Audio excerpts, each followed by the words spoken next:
Hi there. So I'm making this video December of 2024, and I just wanted to talk to you for a moment about what I've learned in the last 4 years being exposed to COVID on a daily basis because of my children being in public school and me being in the clinic. And the basics are really important. So the number one thing that I've been reminded of is getting to sleep early helps your immune system greatly. In fact, you should be trying to get 2 hours of deep sleep every night. I've also been reminded that exercise actually increases the efficacy of your white blood cells. So your white blood cells work better at fighting the virus off when you're exercising. So I think those, and then hydration, drinking enough water is really important. I think those are the most important things I've learned or been reminded of. I use iodine nose spray in my nose every single day to kill any of the COVID virus that might have been in the air where I was breathing or in the clinic or on my kids when I hug them. And I do a video on how to make this, and I will post that as well. But essentially you buy povidone iodine, the brown iodine, and you buy it at 10% strength and you dilute it to a 1% strength and put it in a little nasal spray bottle. The other thing I wanted to say regarding prevention is that baobab powder is really great to include in your routine every day. You can add it to a smoothie once a day, and it's full of vitamin C. And as long as it can be a little hard on the stomach if you have diverticulitis, but if you do not have diverticulitis, it's safe to use daily. Going back to the iodine nose spray, the only patients that probably should not use iodine nose spray are patients with Graves' disease or hyperthyroidism where they're avoiding all iodine. Okay, so that's prevention. Those are the main things for prevention. Sleep, hydrate, exercise, eat a diet that looks like the rainbow. If you were to take a picture of your foods at the end of the day, everything you ate is the colors of the rainbow. As many vegetables as you can get and as much protein as you can get. Focus on the non-processed foods. Okay, so that's really important for prevention of COVID. If you do get COVID, especially when I'm out of the office this holiday season, please focus on what's on the FLCCC's website.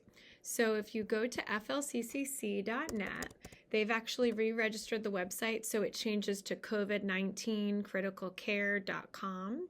And when you click there, you can go to resources, or treatment. Actually, treatment is the best. If you click on treatment and then find treatment again, you click on the I Care Early COVID Treatment in the bottom right, and then you can download the summary, you can download the full protocol. The most important things to note are that ivermectin is still on the first line therapy, and we are still giving ivermectin and we're seeing it work really well. So we're using ivermectin for COVID in the last 4 years. The dose has gone up a little bit because we know it's safe. We can compound that based on your weight.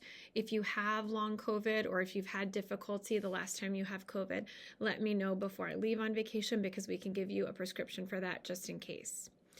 Mouthwash is really important because if you get COVID, you want to rinse out the viral particles from the mucous membranes from the mouth and the nose right away.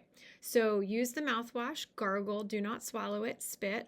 And on the website, they list it should contain a few of these active ingredients. It just has to have one of the active ingredients, or it could be a combination of eucalyptus, menthol, or thymol. So chlorhexidine or cetylpyridine are the two active ingredients, or eucalyptus, thymol, and menthol. Listerine typically contains one of those active ingredients. So if you just want to get Listerine, gargle 3 times a day, spit it out, that washes out the mouth, and then use the 1% povidone iodine spray in the nose 3 times a day when you have COVID.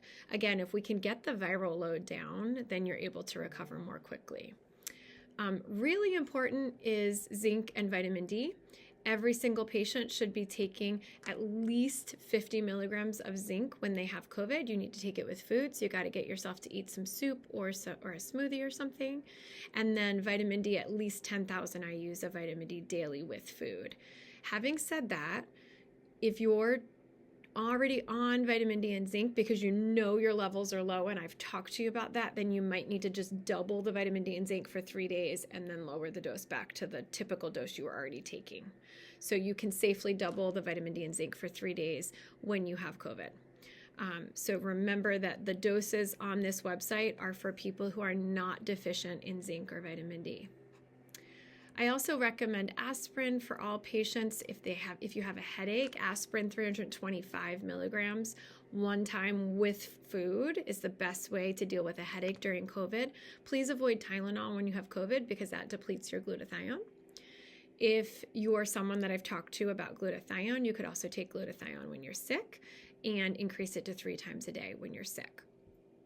Vitamin C is important, but to be totally honest, vitamin C is not as important as vitamin D and zinc when you have COVID. And melatonin is probably a better way to actually address COVID than vitamin C. So we know melatonin is an antiviral. You can take high doses when you have COVID. I believe that they've listed there, yes, at the top. So 5 to 10 milligrams at bedtime. Sometimes the coughing, when you have this form of COVID, which is kind of presenting like a head cold with loss of taste and smell for a few days, sometimes the coughing can keep you awake, but the melatonin can help so that if you are coughing, you're able to go back to sleep easily. I also highly recommend a thyme head steam. So the way that you make a thyme head steam is you take the cooking spice thyme, a tablespoon, put it in a small pot of water, about 2 cups of water, boil the water, turn off the stove, and put a towel over your head and breathe in the steam for 10 to 20 minutes. This really helps lower the COVID viral load, and it also decreases the inflammation and the mucus in the lungs, which is really important if you feel like you're coughing and having trouble breathing. Okay, so thyme head steam if you're coughing. Everybody should do iodine in their nose once a day for prevention, 3 times a day if you have COVID.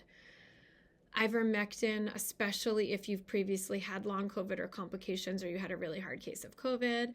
Everyone should do vitamin D and zinc. Those are the most important things. I do recommend you have a pulse oximeter at home, and we need your pulse ox to stay above 96%. If your pulse or heart rate is going above 90 and your pulse ox is going below 96%, then that can indicate pneumonia. Not necessarily from COVID, but because your immune system is weakened when you have COVID, and then you can get a mycoplasma or walking pneumonia, which is very common this fall. We're seeing a lot of that this fall. IV vitamin C or a Myers cocktail is also one of the best ways to address COVID. There can be a COVID depression or decreased mood about 6 weeks after you fight COVID. So please let me know if that's happening. We can talk about antivirals. We can talk about antidepressants, different herbs that help. I really like Joy Formula by Suki at Herb Haven. If you are not taking any antidepressants, you can safely take that. Okay, remember the broths and the smoothies if you get sick. And that's it. I just wanted to say that remember to rest. Cortisol is really important when you're fighting COVID. And so that means that sometimes you need a little half cup of coffee if you drink coffee, or green tea, or some rhodiola would be a more natural way to get your cortisol up. But a lot of people just rest in bed, and around day 4 or 5, they're not getting better. They're getting more tired and they're getting worse. And that's because the cortisol has crashed. So after day 5, we know the viral phase is gone, and between day 5 and 8 is when your own body's inflammatory proteins go up. That's still the case for this strain of COVID, and it's the same for the last 4 years. So do your best there to definitely get your cortisol up and go for a walk, get fresh air. Don't wear a mask when you have COVID unless you have to, because then you're going to breathe back in the viral particles that your body's trying to get rid of. And open the windows and get fresh air. And even though it's cold, bundle up and get outside. I hope that helps.